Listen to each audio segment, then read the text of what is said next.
Welcome to Sweet Life Beat Life. We hope this video helps. You start by saving the game state. Close Monopoly Go so progress writes to local cache. Once done, open your device settings and find airplane mode, sometimes called flight mode. Tap the toggle to enable it.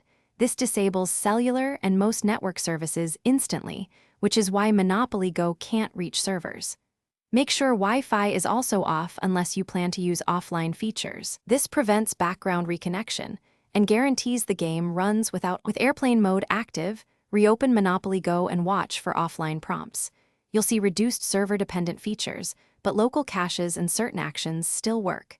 You should tap through any warnings and proceed to gameplay or spins that rely on client-side logic.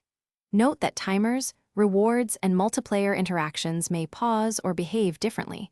That's because the app cannot validate transactions.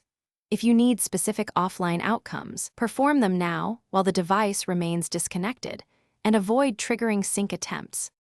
To finish, close Monopoly Go so it doesn't attempt immediate server sync. Then turn airplane mode off and allow cellular or Wi-Fi to reconnect. The game will attempt to resynchronize your actions with the server.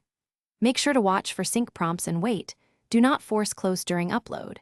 If you see errors or missing progress, clear the app cache or restart the device, then relaunch. This often resolves stuck states by forcing a fresh sync. That troubleshooting step fixes most issues. Thanks for watching. Consider subscribing if we helped you.